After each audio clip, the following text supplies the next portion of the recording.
We've gone to war over all kinds of commodities throughout our history, not just, oil, right? We always think about oil wars, right? But we've gone to war over precious metals. We've gone to war over spices. We've gone to war over rubber and tobacco throughout our history. If the supply of critical elements like copper, like nickel, like our energy metals becomes so volatile and so unpredictable, it's sort of anybody's guess, how this decade might play out.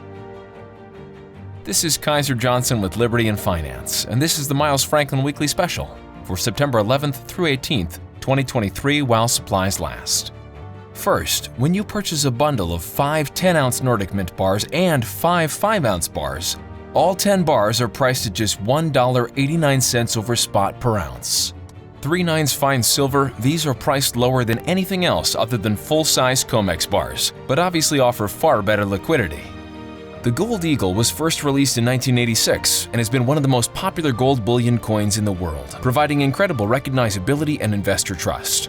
The 1/10 Eagle is additionally sought after for its high degree of flexibility and liquidity. Like the 1-ounce Eagle, the 1/10 Eagle is 22-karat gold strengthened with copper. It's 1/10 of a troy ounce of gold, comes 50 to a tube, 5,000 to a box, and is available at just $37.50 over melt while supplies last. Finally, the Gold Eagle is IRA eligible. Next, from Valcambi, a Swiss mint known for producing some of the highest quality products in precious metals, we have Kilo Silver bars, which are 32.15 troy ounces of 3/9 fine silver, cast with individual serial numbers and a beautiful antique-style finish. They are only $1.99 over spot per ounce. They come 15 to a box and are IRA eligible. And for your choice silver rounds, you may choose between the iconic Silver Buffalo round made by various private mints across the US and the Silver Asahi round from Japan. Both 3/9 fine, both 20 to a tube. The Asahi rounds are also IRA eligible.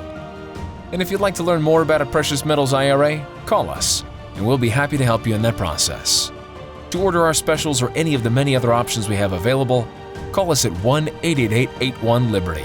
That's 1-888-815-4237. We're available after hours and on weekends, and we look forward to speaking with you.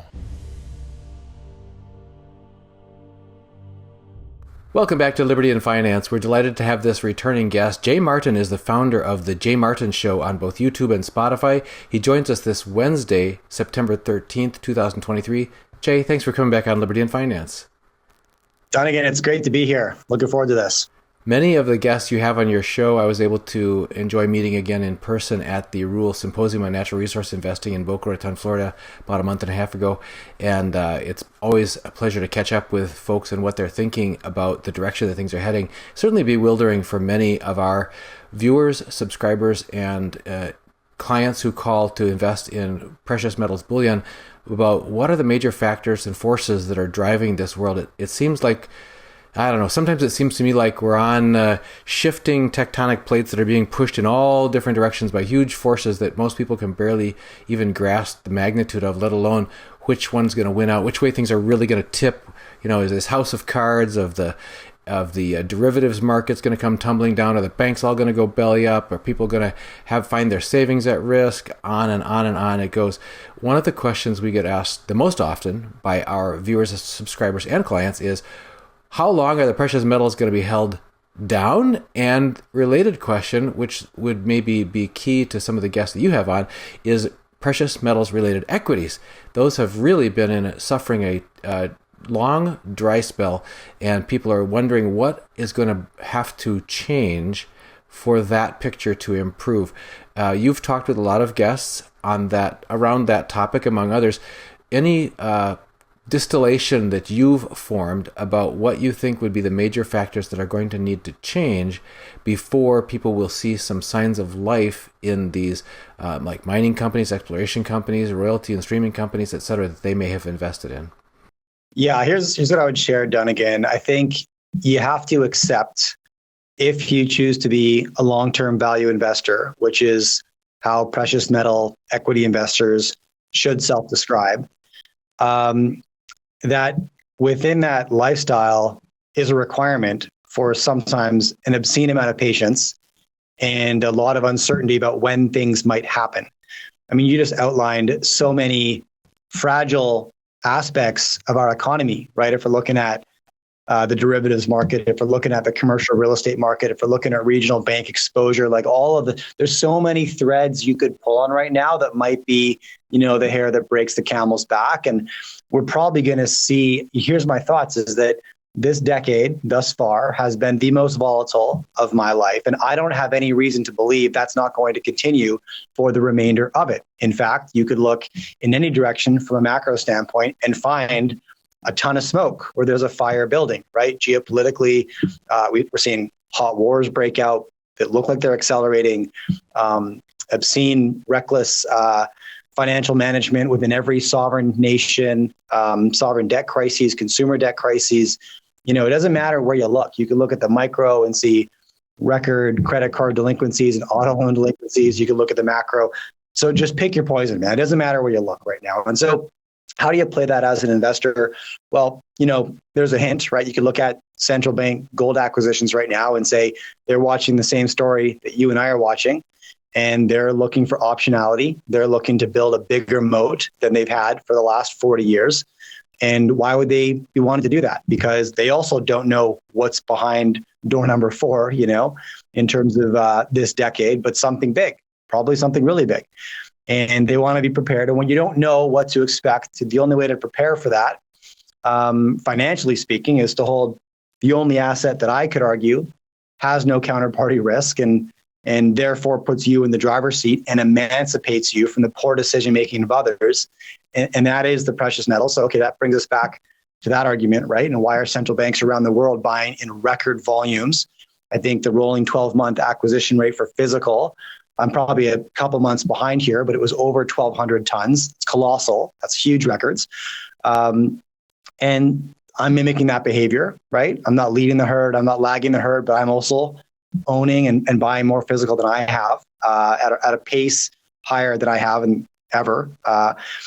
And I own a lot of precious metals equities. And so what's it going to take for those to move? I write about this in my newsletter really often. Here's how I frame my thinking here. I don't know when the market's going to shift, but what I do know is that right now I can walk in to super high quality mid-tier gold producers with excellent management who have 2 or 3 home runs in their back pocket already from previous companies, and success tends to beget success. They've got great balance sheets. They're spitting out cash flow, and everybody hates them. Nobody cares. So that allows me to walk in and get great deals on the open market. I don't have to wait for financings. And I can walk in with no competition. But I add a caveat in my letter that, look, I'm telling you where I'm allocating cash and why. I'm not saying that I expect this market to take off this quarter or next quarter. And frankly, I don't know when that will happen. I never try to time markets. I can't do it. But I know when something's cheap. I know when something's undervalued. And if I look at all of the mentors that have been so generous with their time to me, over the last 15 years, you just mentioned the Rule Symposium. Rick's been amazing, over the years at coaching me through his process. And you look at where the majority of his money has been made, it's by making bets right now. It's really easy to say, the contrarian investor, it's a cool image, right? I'll be brave when others are fearful. Okay, I'll run in when everyone's running for the exit door. Like, you can say those things, but actually doing it's a different story. Right now, that's what's occurring, right? For those that are brave enough to run into the burning building. And then the second part is have the patience to wait it out and accept that if you can time markets and your time horizon is multiple years, then what happens inside of a quarter shouldn't matter too much, because short-term volatility can't hurt you if your time horizon is multiple years. So if I'm making a bet and I'm ready to let that take 5 years to materialize, then if I'm down 20%, 30%, 6 months later, does it change anything? Not really, right? Like, I can revisit my thesis and my argument and say, okay, same management, assets still tight, still have confidence in the jurisdiction, supply and demand balance hasn't changed. In fact, it's gotten more bullish. But right now, there's really low amounts of risk capital anywhere, right? And junior mining super risky. So, I'm running into these companies now and building positions patiently because I don't have to be in a rush. And by the time the market turns, but how quickly it happens, right? When the precious metal market turns, it turns so fast. And the thing you have to realize is that when retail starts buying, those veterans like Rick Rule, they bought a year earlier, right? They're not buying any longer. Those new investors who are rushing in to hit the bid, they're hitting Rick's bid, and that's who's selling, right? And so, it's important to think about the transactional nature of investing that way.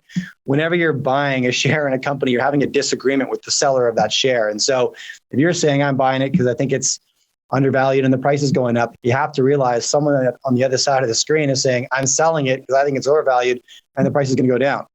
And right now, you can look at these precious metal equity companies and say there's a lot of people who put money into these deals in 2020 and 2021, and share prices fell. They didn't want to take the loss, so they held on for too long. And now they're getting squeezed because credit's tight, and they're willing to take liquidity at any price.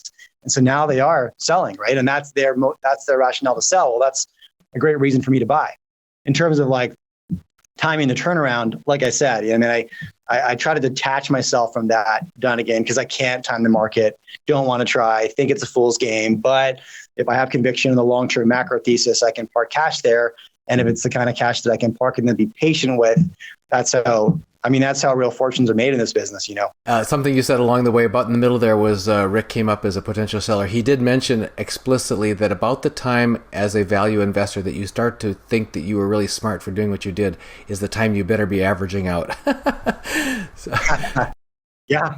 Well, it's hard, right? Because when you make the bet and the price goes up, your conviction increases alongside that appreciating share price, because you're like, oh, I'm more correct than I thought I was, right? Because it's sort of self-fulfilling. So the second part of the trade is the harder part, is getting out at the right time. He's absolutely right.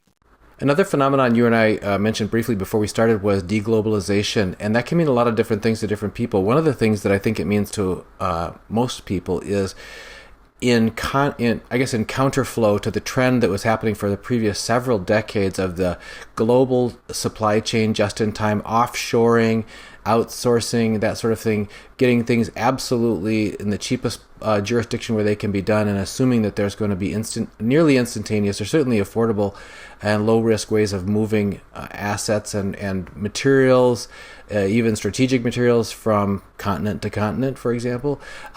Just assuming that that's all just going to be there. Once you can get over the language barriers, you get you hedge your foreign exchange currency trades to make sure you're not going to suddenly find yourself surprised there. You're in pretty good shape.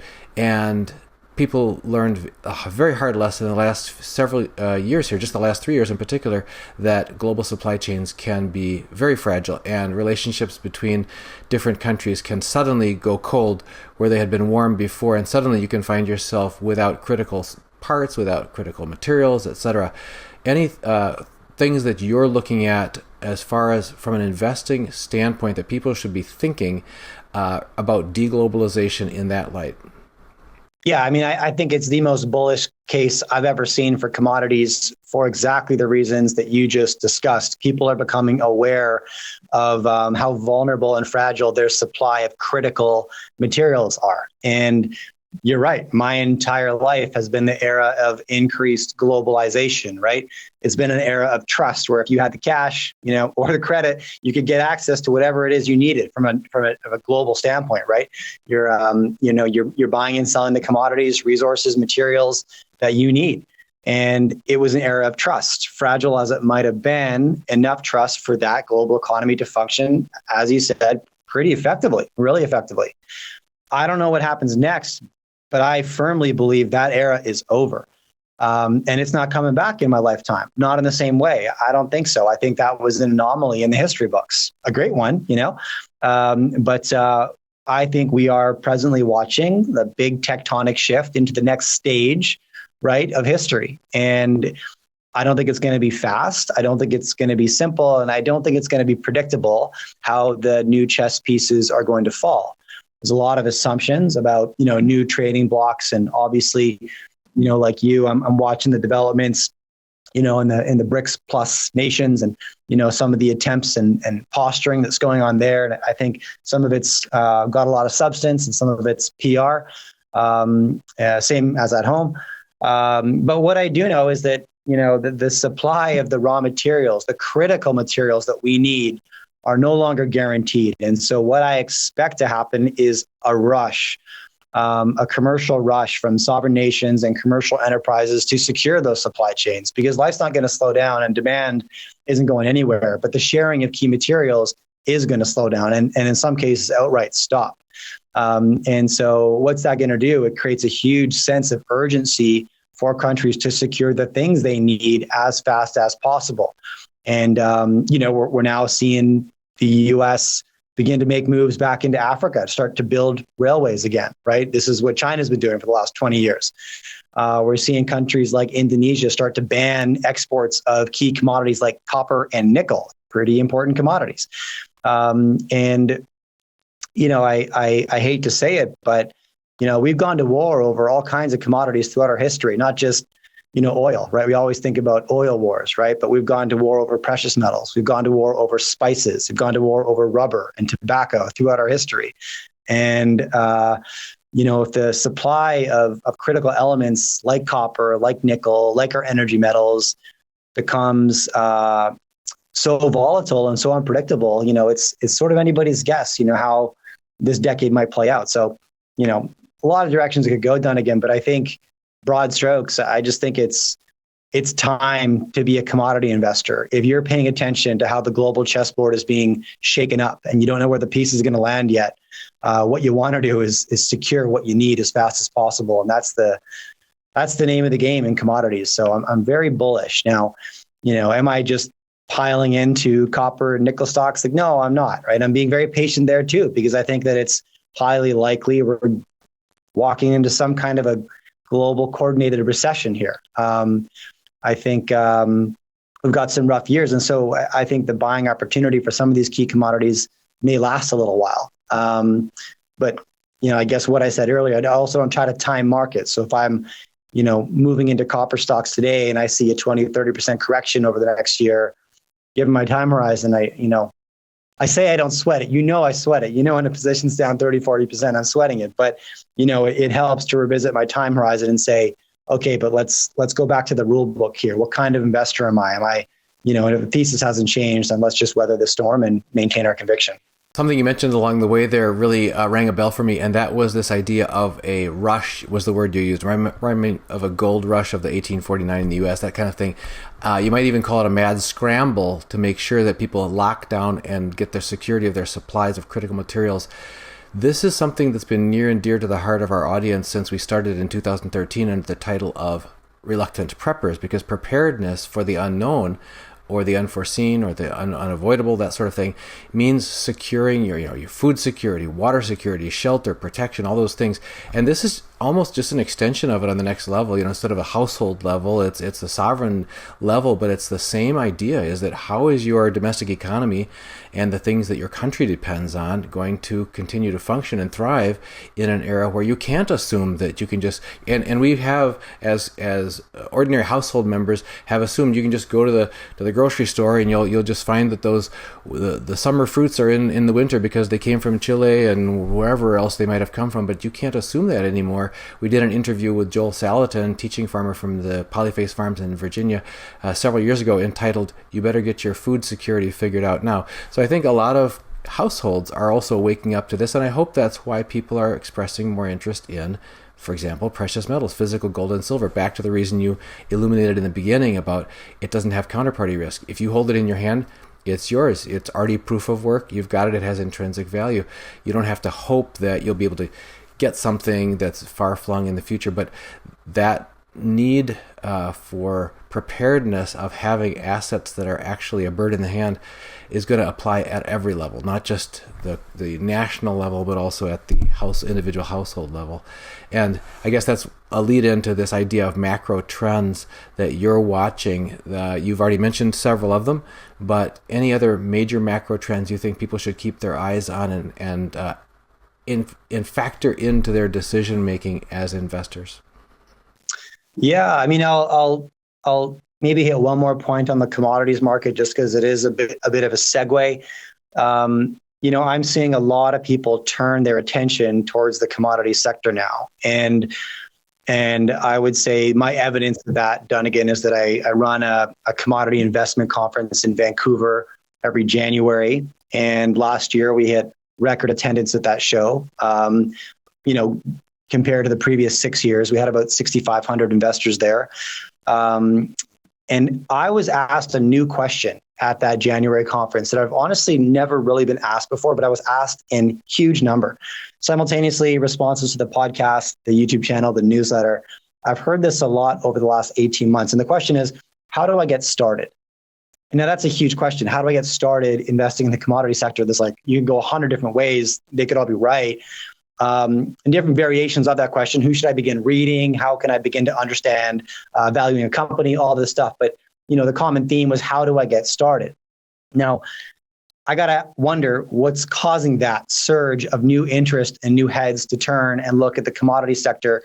And the comparison I'll draw is that, on my YouTube channel and podcast, I talk macro, finance, and economics. And in the summer and fall of 2020, we just saw this surge of new listeners and new viewers tune in, right? Because the sky was falling. It was like nobody knew what was around the next corner.